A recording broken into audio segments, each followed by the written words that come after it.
Hello there, those of you who have already joined. I am going to give just a couple more minutes for other people to get on, and then we will get started. This is a new platform for me using Zoho Webinar. So I just ask for your patience as I am getting familiar with how this all works. So there is a Q&A and a chat function. So feel free to ask questions. Feel free to let me know where you're joining in from. Love to see where people are joining in from and how people have found me. So feel free to let me know that. And again, throughout this session, feel free to ask questions. I will try to keep my eye on the little notification letting me know that there are questions.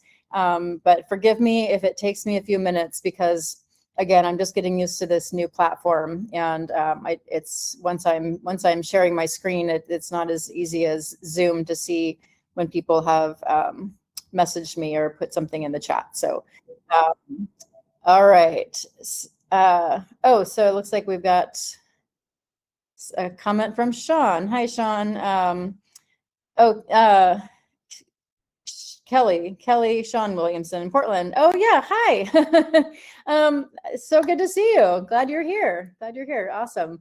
Okay, so I am going to go ahead and get started. Can you guys see my screen? Let's see. I got to get back to so you can. Perfect. All right. So I'm going to go ahead and get started. Again, please let me know if you have questions. And Jen, I see that you are on. Oh, Jen, you have no audio.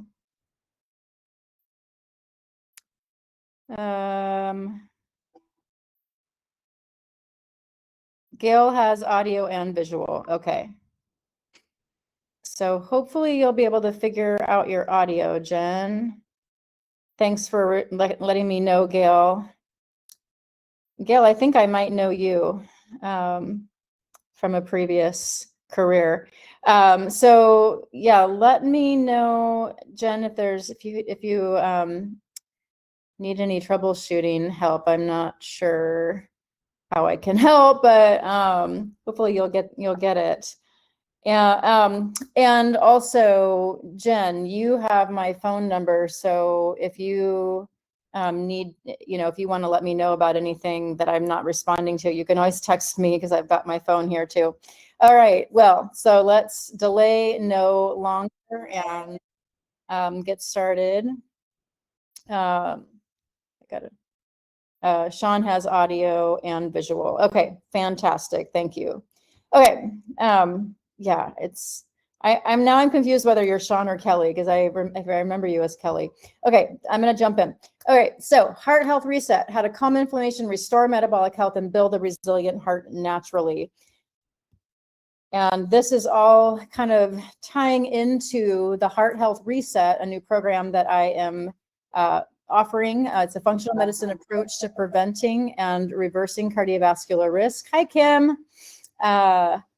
And it's why cholesterol, sodium, and medications don't tell the full story and what actually does.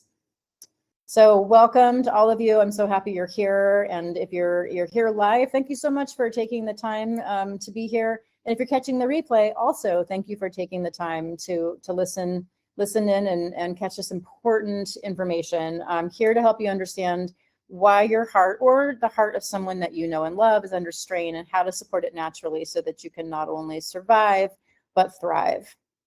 So heart disease is still the #1 cause of death and disability. It is not going anywhere. And it's just not. It's been around for a long time. It kills more people than all other forms of death.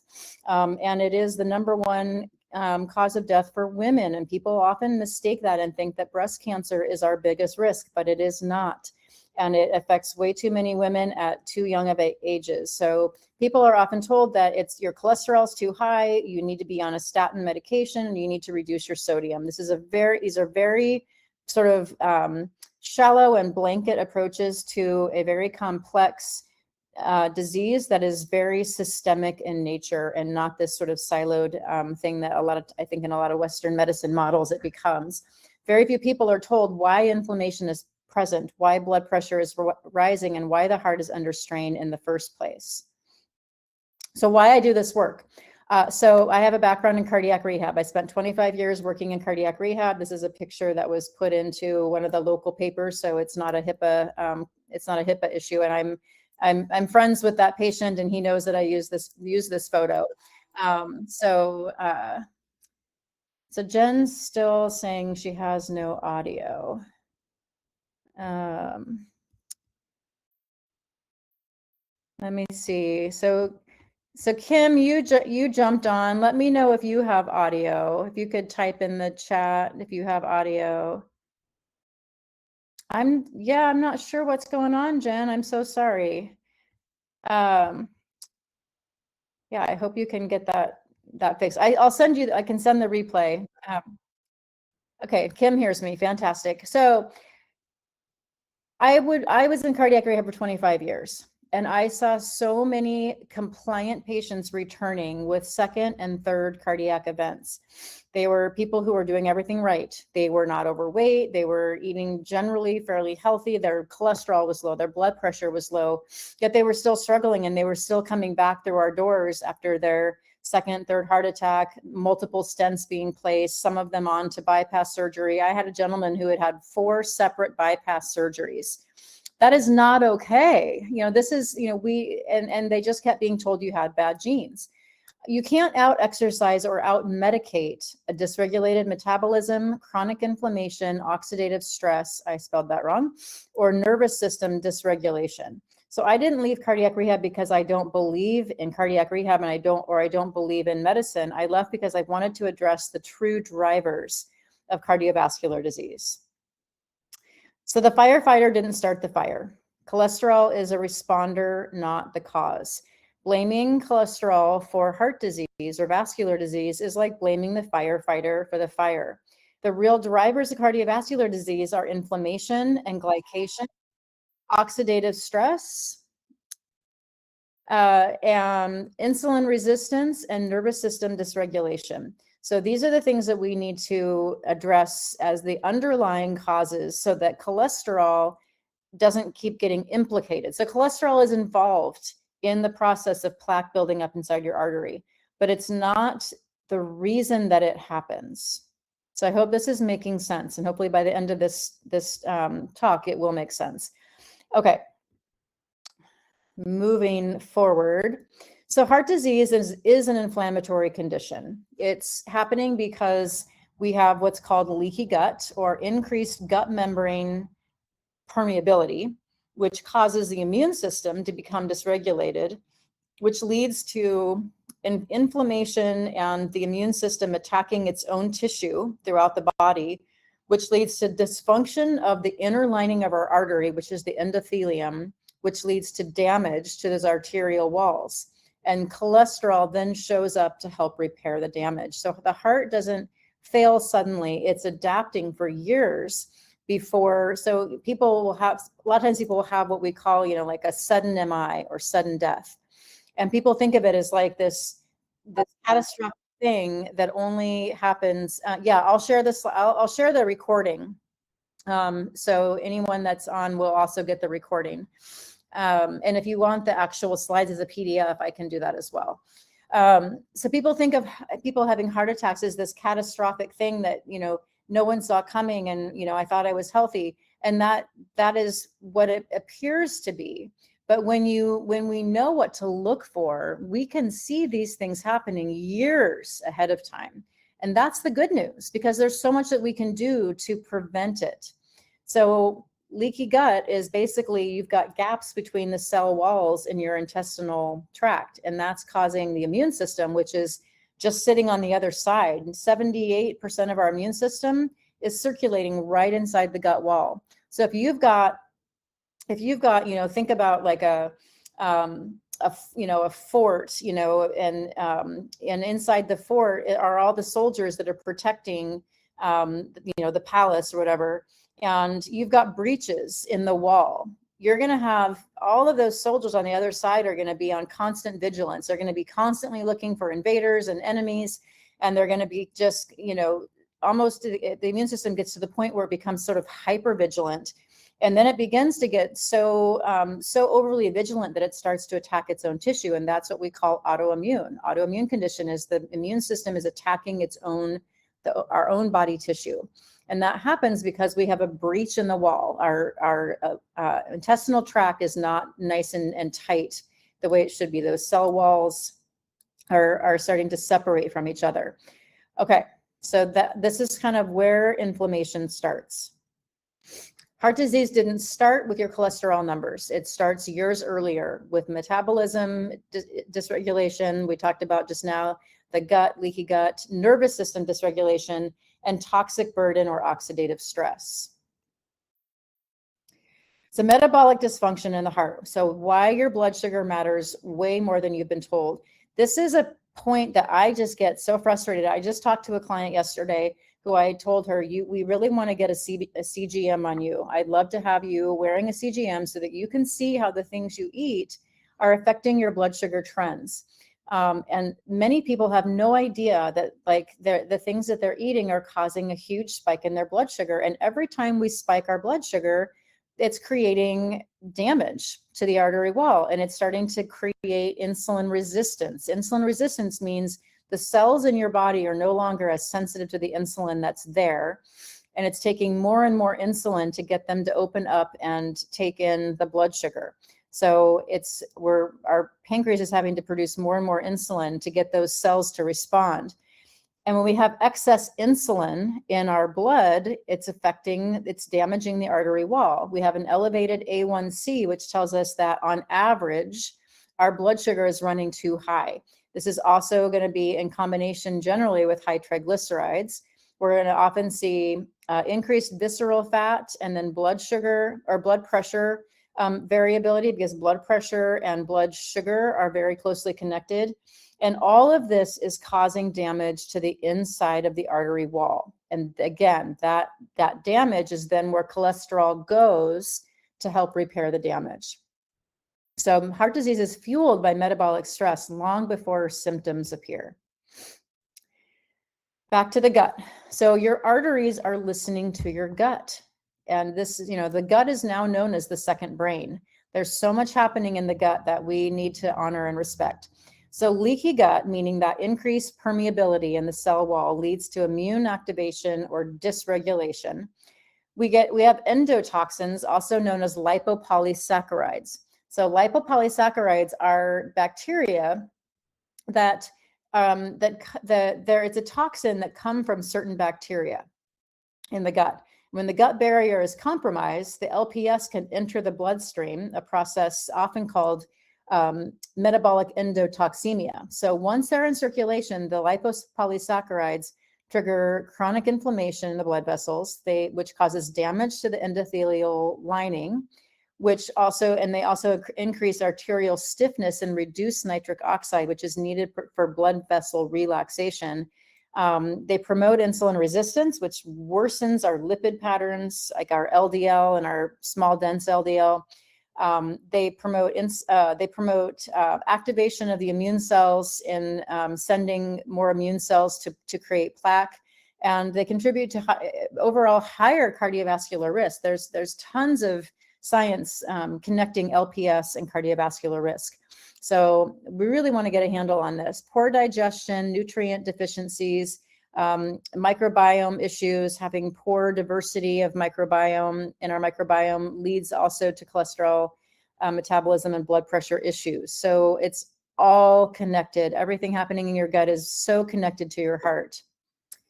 So, and then stress. I can't tell you how many people came through cardiac rehab who are athletes, they were thin, they generally ate healthy. I mean, they thought they were in great shape, but they had major stressors going on in their lives, and they ended up having acute cardiac events and ending up in cardiac rehab. Stress is not something to push aside, to say, I'll deal with that later. We need to get a handle on it. We need to get a handle on it as soon as possible. When we are in a state of sympathetic dominance, meaning our sympathetic nervous system, our fight or flight nervous system is activated kind of like all the time, like we're just always in this survival mode. It's leading to elevated cortisol. And elevated cortisol is going to often cause blood pressure to rise. And elevated cortisol is also very closely connected to insulin resistance. Many people are doing the best they can to eat a diet that would control their blood sugar, but the cortisol that's circulating because they're in this constant fight or flight mode is making it very difficult. It's causing blood sugar to be very difficult to manage and increasing insulin resistance. It can also lead to arrhythmias and poor overall recovery of the body. So a calm nervous system is not optional for heart health. It is crucial for heart health. We have got to get nervous system balance. So why eat less, move more, and take the medication isn't enough. So one size fits all doesn't work. We are all in our own ecosystem. Truly, truly. There's differences from every stage of digestion, from how much stomach acid we have, how much enzyme we're producing, how our bile acids are flowing, our cortisol levels.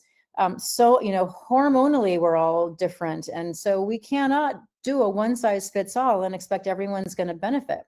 We can't ignore the root cause, these foundational driving forces for cardiovascular disease. And we need to understand that just because you might be normal in a Western medicine range lab work doesn't mean that you're ideal. So I'll get to your question about arrhythmias. Lab reference ranges is something that I go over a lot in my program and when I work with people one-on-one. So just think of it this way. If you're like walking around and your fasting blood sugar is like 97, 98, that's technically in the normal reference range for blood sugar by Western medicine standards. But that's only 3 points away from being pre-diabetic. And people are going along for years in these high normal ranges, whether it's for blood sugar, whether it's for blood pressure, whether it's for triglycerides, whatever. But because they're not pushing over into the red, the red or the high range, no one's doing anything about it. In functional medicine, it's not okay to be normal if you're in the high normal. We want you in the low normal in terms of some of these lab values. We're not okay with your fasting blood sugar being 97. We want it below 90. So we look at all of these things from a different lens, and that is a lens of wanting to optimize and wanting to set you up for healthy longevity, not just survive.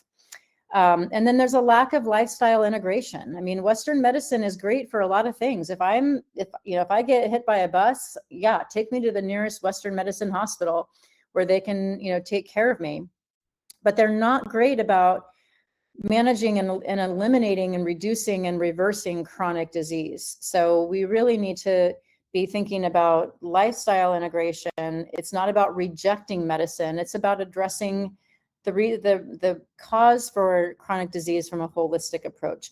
And when I say arrhythmias, so a lot of people will, because of stress, they'll notice that they're having more what we call like premature atrial contractions or little runs of what we call SVT, supraventricular tachycardia. It's where your heart's just like overly excitable, and you can have, people call them palpitations, and I'll feel them from time to time, and I know what they are because I spend so much time working in cardiac rehab. But there'll be like a little run where you feel your heart kind of race for a moment, and then it'll calm down. And stress can trigger those. Hormone imbalance can trigger those. Having high cortisol can trigger those. So many people are very sensitive to those, and it makes them feel really anxious and uncomfortable. Other people can have those and not even really notice that they're happening. But we also know that when people develop atrial fibrillation, there are lifestyle approaches that can help minimize their, especially if it's intermittent or paroxysmal, where it comes and goes. Lifestyle factors can really make a difference in terms of how often people feel their AFib kick in and how severe it feels. So arrhythmias are definitely tied to lifestyle. I mean, not always, but there's often a correlation. A different way forward with a functional medicine lens. So we ask better questions. We ask, why are inflammatory markers elevated? What's going on that's creating systemic inflammation in the body? Why is the LDL being oxidized? Which, when your LDL becomes oxidized, that's when it becomes more dangerous and damaging to your arterial wall. Why is blood pressure high despite medication, or despite, not eating a lot of sodium in their diet? Why does stress hit this person harder? What is causing weight loss resistance? We want to get to the root of these things, not just treat them with medicine. So introducing the Heart Health Reset, a step-by-step root cause approach. So what it is a structured reset for your body, your metabolism, and your cardiovascular system. It includes a lot of education and implementation, which is going to give promised, guaranteed results. I've seen it over and over. It's designed for prevention and secondary prevention. Oh gosh, I apologize for all of my spelling errors. I definitely threw this presentation together quickly and in the middle of the night. But yeah, I want to help people prevent, ideally, but I will also work with people who have had the heart attack, have had the stent put in, and they really want to address their cardiovascular disease in a holistic way. Medication reduction is possible when the physiology improves, but of course this needs to happen with physician oversight. I am not trying to step on your doctor's toes. I'm not trying to go against what your doctor's saying. But I have had many clients get off of or reduce blood pressure medication or medication for blood sugar because they've reversed the actual condition of high blood pressure or high blood sugar or prediabetes. So where healing begins. So we're going to kind of talk through some of the things that you guys can start doing, regardless of whether, you do my program or work with me. So one of the main things that we do in functional medicine is targeted elimination. It doesn't matter how many supplements we give you, how many lifestyle things you put into place, how much more you meditate or exercise, or how much better your sleep gets. If you're putting something in your body that's creating damage, especially damage to your gut wall, then it's like the analogy is like you're trying to fill a bucket up with water, but there's holes in the bucket and you're not plugging those holes. So we've got to eliminate the things that are creating problems to begin with, that are poking holes in the gut wall and creating that inflammatory issue from the immune system. Things that are creating oxidative stress, which is causing damage to the lining of the artery, which is oxidizing your LDL cholesterol and making it more damaging. So some things that are commonly eliminated, I have everybody take out gluten. Sometimes this is temporary, sometimes it's permanent, sometimes there are certain types of gluten, certain types of bread products that work for people and other types that don't. But I will tell you 99% of everybody that ever takes it out will tell me how much better they're feeling. And that may be, and a lot of people will say, yes, I feel so much better not having it, but then they'll go try it in Europe and they have no problem. So there's a lot of different ideas about why this is. Is it because they don't have glyphosate sprayed on their wheat crops? Is it because they're not doing as much GMO? Is it because they're harvesting and growing differently? Is it because they're baking their bread with a slower rise? There are a lot of different theories about it. I don't know the answer, but I do know that people oftentimes will go to Europe and have products over there like pasta and bread, and they have no issues, and they come back here and, one serving of bread or pasta or whatever it is, bagel, and they're having their symptoms again.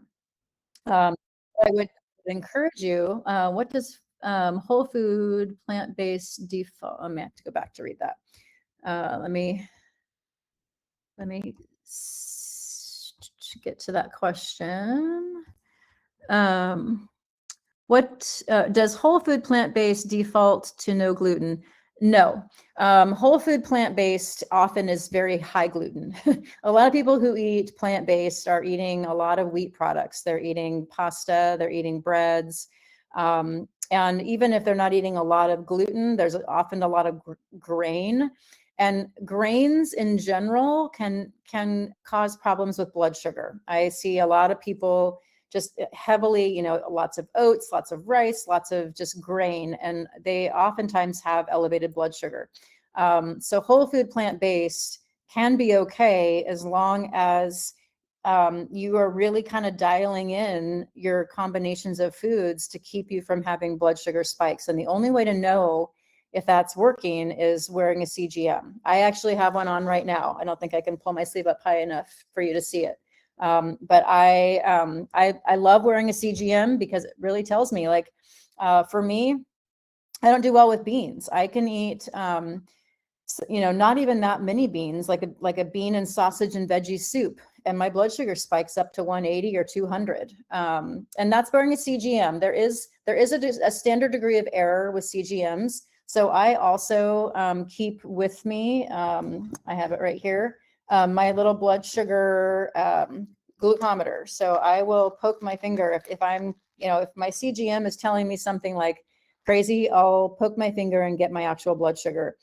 Just so I can see it, because they're not 100%. They're good for trends. They really are showing you trends, not necessarily, super accurate blood sugars. Gluten-free breads are very high in starch. You will often see the third ingredient in a gluten-free bread is tapioca starch, potato starch, some kind of starch. They will jack your blood sugar. It is crazy. The marketing schemes too. Like, I got this bread that's supposed to be keto because it doesn't have any grain in it, and they call it keto bread. But it's got eggs, it's got cheese, and then I think the third ingredient is tapioca starch or potato starch. That keto bread jacked my blood sugar more than probably a whole grain or whole wheat piece of bread would have jacked it. So you have to be really careful. Gluten-free products are sometimes worse than the actual gluten because they're just so full of processed garbage. Okay, going back to my slide. So taking some things out. So gluten and sugar can both be very inflammatory, cane sugar. So does that mean I don't have anything sweet? No, I do enjoy dates. A lot of times I'll have some unsweetened dark chocolate, but I'll have it with some dates and maybe some nuts. I do use a little bit of honey from time to time, occasional maple syrup. I don't really do any baking anymore like I used to, but I do enjoy things that are sweet, and I like to eat fruit. Sometimes I'll have dried berries with some nuts as a dessert. But I do it, we do start with an elimination. And sometimes, if we're really working on getting blood sugar down and weight's an issue, we won't just take out gluten, but we'll take out a lot of the other grains just temporarily so that the metabolism can reset and the body can learn how to burn its own fat for fuel. Inflammation reduction. So by taking out the inflammatory foods, we're already going to see reduced inflammation in the body. But we can also do things to help with that inflammation, like omega-3 fatty acids, turmeric, using turmeric when you cook, but also like turmeric extracts. I put I have a little dropper of turmeric that I put in my greens. I have a greens powder I drink every morning. It's a bunch of super greens with my turmeric extract and a extract. Okay, thanks, Kim. I'll send you the replay. Agave is high glycemic. Stevia is good. I use stevia. I use a stevia extract. It's a liquid, and I use that when I do like my evening. If I have like any tea in the evening, I'll usually put a little stevia in there. But agave is actually pretty high glycemic index, so I don't use agave anymore. Okay.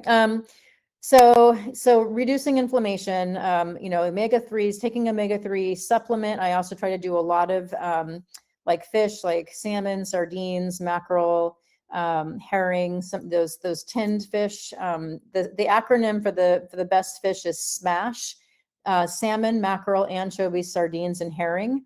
They're low mercury and high omega-3 fatty acid.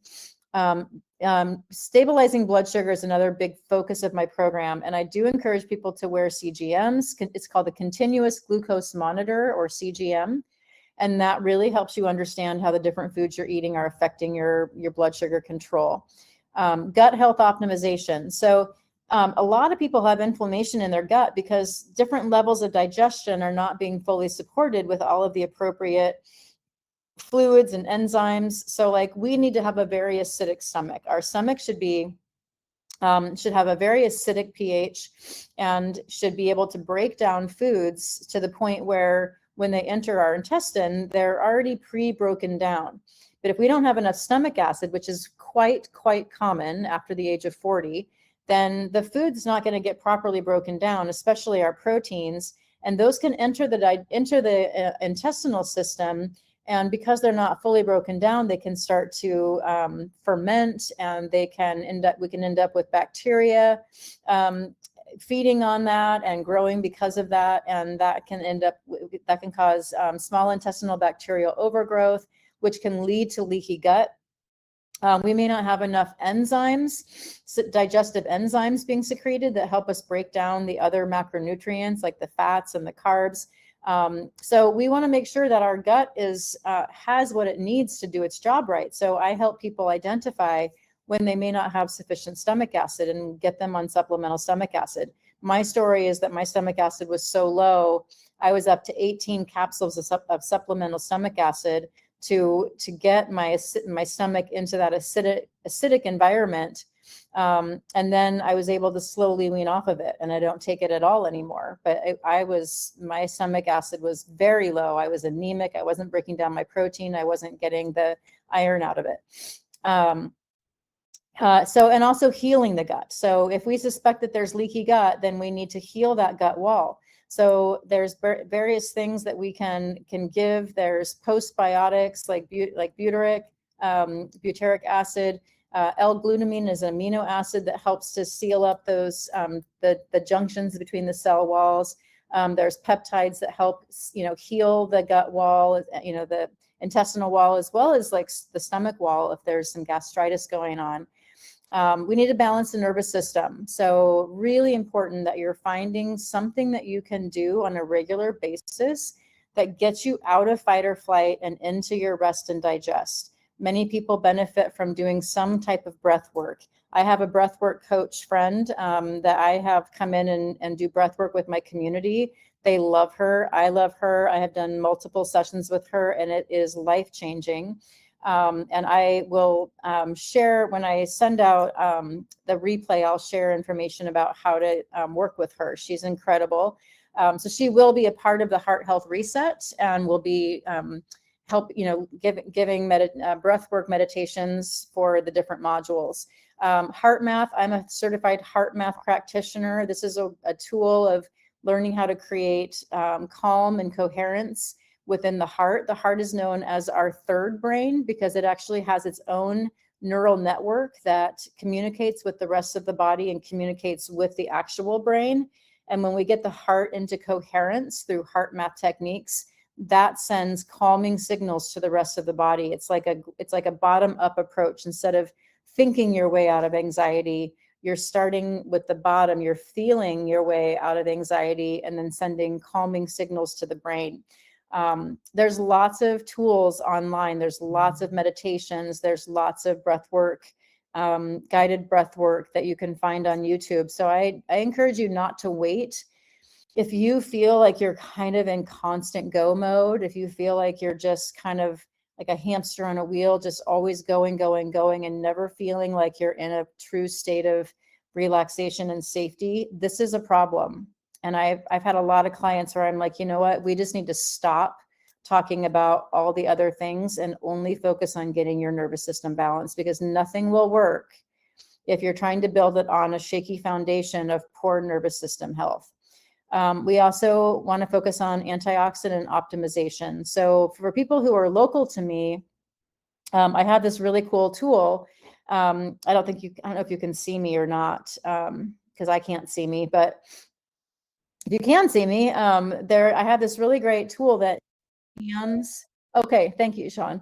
It scans your antioxidant status. So you put your finger on it, and it tells you, gives you a score from 1 to 1,000 of the carotenoids. that it's seeing underneath your skin. It's a patented and actually award-winning device that this company came up with so that we can see where we're at, because I can't tell you how many people I've scanned who were sure that they had their diet like really well dialed in, but they were getting very low scores because we just don't have the same minerals and vitamins in our food that we used to have. Our soils are mineral deficient. We often need to have supplementation to get our antioxidant status high enough, because we also have a lot of toxic exposure these days, way more than you imagine. I mean, it's in our homes, it's outside our homes, it's in the air, it's in the water. I mean, and I'm not trying to be a fear monger. Our bodies are really beautifully, miraculously designed to detox, but we have to support our detox. We can't just be like, oh, it's all good, my body's doing what it needs to do. We need to be intentional. We need to give it enough antioxidants. That often means supplementation. Glutathione is a master antioxidant in the body. Our melatonin is actually a master antioxidant. So we need to have enough melatonin circulating. And I'm not telling you to take it supplementally, but we can, we affect our melatonin circulation by the way we live, by getting natural light in our eyes during the day, during the morning hours, by not flooding our eyes with artificial blue light in the evening.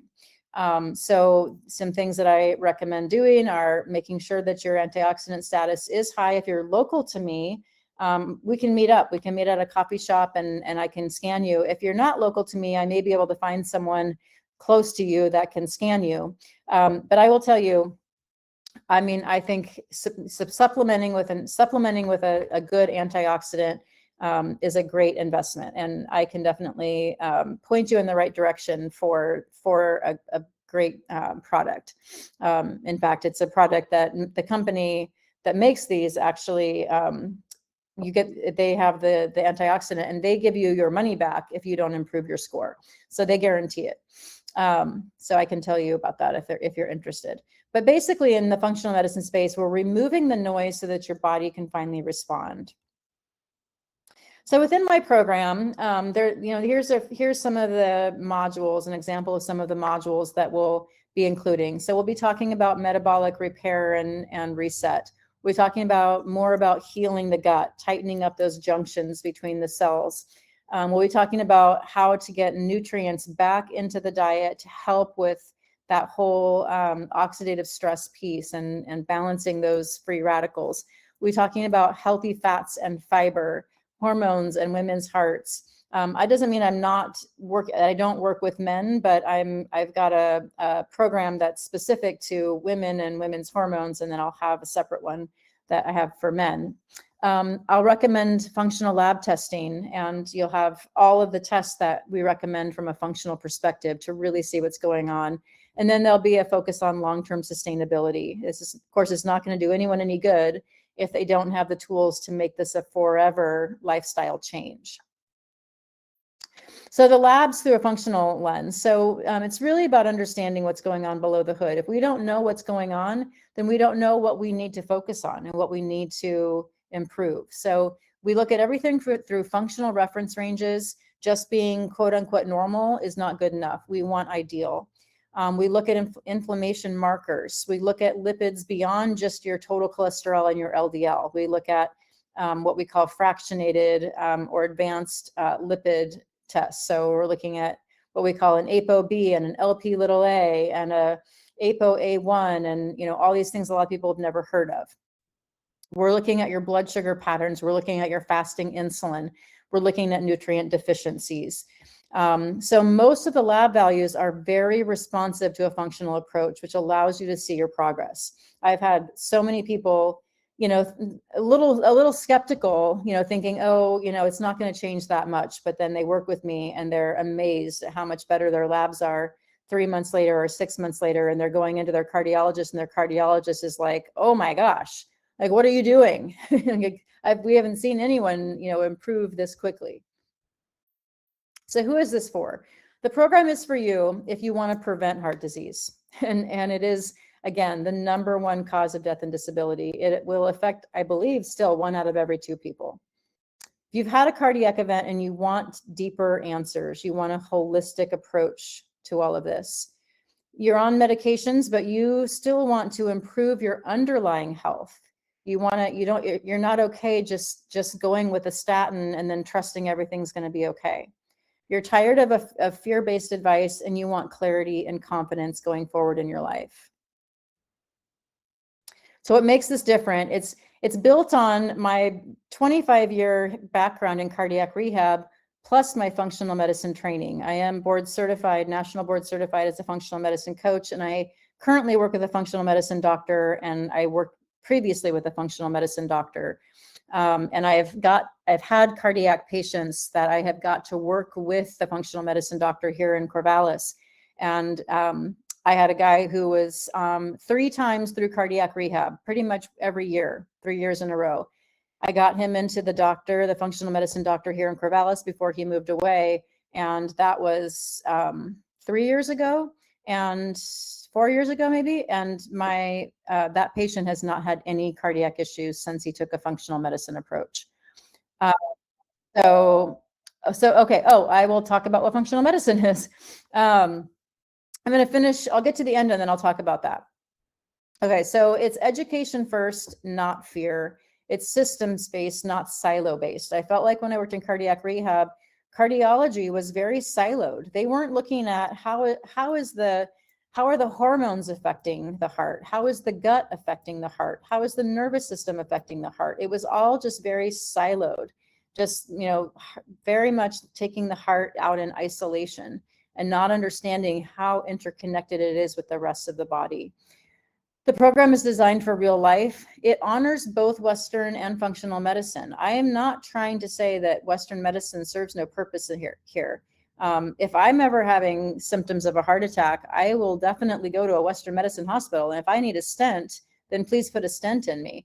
So there is a place for both approaches. But when it comes to the chronic aspect of cardiovascular disease, functional medicine is going to serve you better. Action and implementation based. The program is all about taking action and changing the way you show up for yourself and your health. There are going to be different ways to experience this reset. There will be a self-paced DIY option. Then there'll be a higher touch option with more one-on-one support. Both of them will have weekly group coaching. There'll be a private group on Facebook likely, but the higher touch one will include one-on-one coaching. The details will become more available in the very near future. I'm still in the process of building it, but I'm at a point where I'm ready to work with people. There's just a little bit behind the scenes stuff that I just need to flesh out a little bit more. So next steps, and then I'll answer your question about functional medicine. So I would really encourage you to book a clarity call. This is a free, no pressure call just to talk to me, for me to learn a little bit more about your background and your history and what you're trying to achieve. And just to find out a little bit more about, what the different options look like. Of course, I also do one-on-one coaching outside of the group. I do think that for the money, doing the program you can't beat it because there's so much in there I've been working on for a long time. How to lower your bad LDL. Okay, I'll come back to that. I want to help eliminate the confusion and the frustration of trying to figure it out on your own. People will spin their wheels for years, sometimes decades, thinking that they'll just research, they'll do the research, they'll find all the answers, and they end up just getting nowhere. They just, there's so much misinformation out there. There's so much conflicting information. And this program is looking at you as an individual, your body as its own ecosystem, testing to really understand what's going on, and then taking a very systemic and very clear approach to optimizing based on the testing that we do. So I invite you, to get results that you're looking for by working with a trusted guide, to invest in a worry-free future so that you can live your life to the fullest, and to do it sooner than later. Why not step into a place of confidence and trust in your body and your heart now versus 5 years from now? Okay. So you can scan here if you want to book a clarity call with me. And again, this is free. There's no pressure. And now I will come back to, I'll keep this up so you can scan it, but I should be able to come back and get to your questions. So let me see here. Okay. So functional medicine is an approach to healthcare that understands how the gut is connected to everything. So the gut is, Hippocrates says, the gut is the gateway to all health and all disease. And so we understand in a functional medicine model that we have to look at gut health first, because it truly is, the gut is the only thing that's separating the outside world from the inside of our body. The outside world being the things that we eat and drink and take into our body. The gut, the lining of our intestinal system, is really the only barrier. And so if we don't have good gut health, we can't have good brain health. We can't have good heart health. We can't have good skin health. We can't have, I mean, everything suffers. I actually have a cardiac patient that I worked with who he had a stent put in, and we started working together, and we took a lot of things out of his diet. He lost about 30 pounds, and he had really bad psoriasis, which is an autoimmune condition. Yeah, psoriasis is an inflammatory, dysregulated immune system attacking its own tissue. Guess what happened to his psoriasis? Gone. He had no idea that healing his gut to help his cardiovascular health was going to heal other things in his body. That's the beauty of taking a functional medicine approach, is when we're working to address one thing, we're improving a lot of other things. And what is a really scary thing right now in older adult populations is dementia. We're seeing more and more of it because it is completely attached and intertwined with our gut health. We have got to address gut health, or we're going to keep having people developing earlier and earlier onset Alzheimer's and other types of dementia as they get older. This is a very sad reality. And it's preventable if we just address gut health. So that's what I love about what I do. You know, it's like we do these things to help one thing, and then people are like, oh my gosh, you know, the open sores on my hands from my psoriasis are going away, like they're healing. Okay, so that's functional. And so functional medicine is also looking at all the other systems. It's like, you know, the hormonal system and what it does, how it interacts with the cardiovascular system, and how the nervous system and the hormonal system work together, how the detoxification system and the hormonal systems work together. It's all connected. You cannot address one thing without looking at how it's being influenced by all the other systems of the body. That's functional medicine. Okay, how can you lower your bad LDL? So I assume you're talking about ApoB when you say your bad LDL or small dense LDL. So this is another good example of how testing can be really helpful, because when we test, we can sometimes understand like how your body is reacting to different types of foods. Bad LDL can be high for different reasons. Like you may have a lot of toxic burden. If you have a lot of toxic burden, that can cause you to have higher levels of bad LDL. How do we know if you have toxic burden? We test. If you don't have enough antioxidants, that can cause you to have higher LDL. How do we know if you have enough antioxidants? We test. We can test with a little tool like this. There's also urine tests and blood tests, and I help people get access to these things. So we need to know more. That's a basic functional medicine principle, is we need to know more. There is a small subset of people who not metabolize animal foods as well as others. So some people have high LDL because they don't tolerate animal proteins or animal fats very well, and they need to be on more of a plant-based diet. But that is not everybody. There are some people who do great on animal foods, but they don't do well eating grain because it causes their blood sugar to spike. So when you have high LDL, if it's just high LDL and you haven't done functional testing, then you don't know if it's high dangerous LDL or high benign LDL. So LDL can be broken down into what we call small dense or large fluffy. And an ApoB test kind of gives us an idea of that. So if your ApoB is high, if it's like above 80 or 90, and this is not a test that most doctors will run, then you know that your LDL is more of the damaging type of LDL.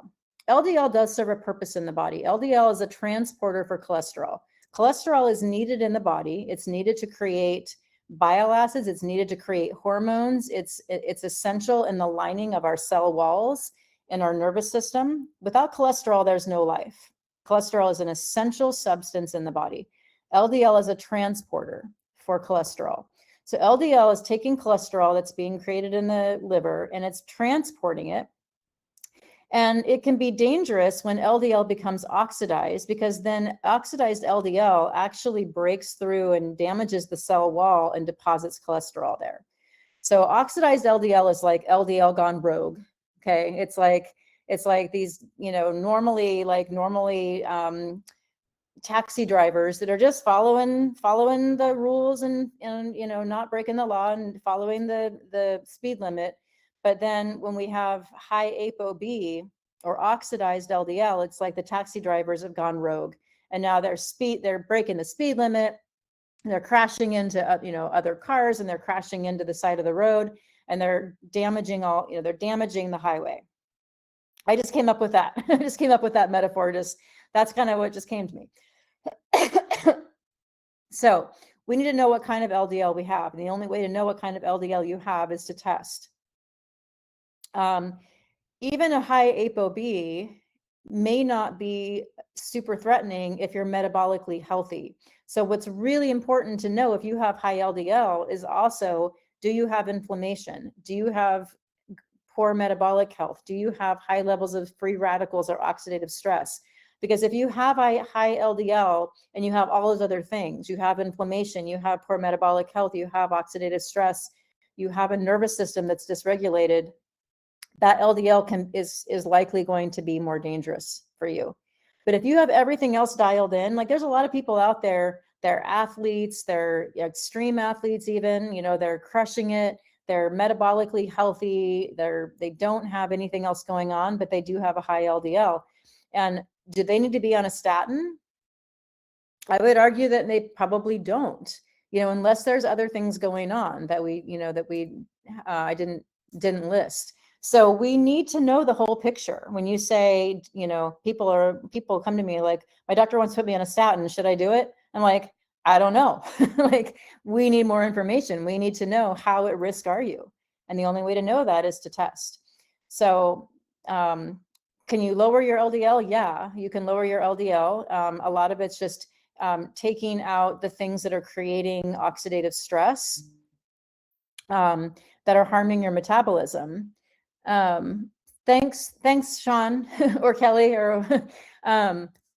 So LDL is going to respond to the dietary changes that I mentioned. So taking out inflammatory foods, taking out gluten, for some people, taking out dairy, that could be something that would be helpful for you. Again, our bodies are all different. And so different things are going to work for different people, but I would say try taking out inflammatory things, taking out some processed foods and anything that's just full of chemicals, because your body responds to those chemicals as if they're toxins, as if they're poison. So and anything that's made in a plant versus grows on a plant. So whole foods every day, all day. Things should be recognizable by a caveman. If you're eating a lot of processed foods, a lot of pre-made salad dressings, the industrialized seed oils are terrible. Sunflower, safflower, soybean, corn, canola, cottonseed. Those are all terrible. They're super inflammatory, and we should not have those in our diet. But a lot of people are told, stay away from saturated fat and eat these seed oils instead. Guess what? We're only getting sicker. They're inflammatory. There's a lot this is all stuff I'm sharing in my program. These are all, I'd love to be able to answer, everybody's question, but that's why I have the program, is that we really get into the nitty gritty. It's 12 weeks long. I have a whole module just on this topic, just on healthy fats, just on how to optimize different cardiovascular lipid values. So, it's that we go into a lot, but I would say, first things first, I would say, try to avoid processed foods, eat only whole foods, take out inflammatory foods. So I would start with sugar and gluten. Maybe maybe don't, overdo saturated fats. So maybe instead of butter, trying to use more olive oil, avocado oil, just laying, if you take out dairy, then, right away you're taking out cheese and sour cream and things like that. So those could be a start. I don't eliminate all dairy, but I monitor my levels very closely. And I know that I can have a little bit of cheese and some half and half in my coffee and I'm fine, but I don't drink milk all day. I don't eat sour cream. I don't eat ice cream.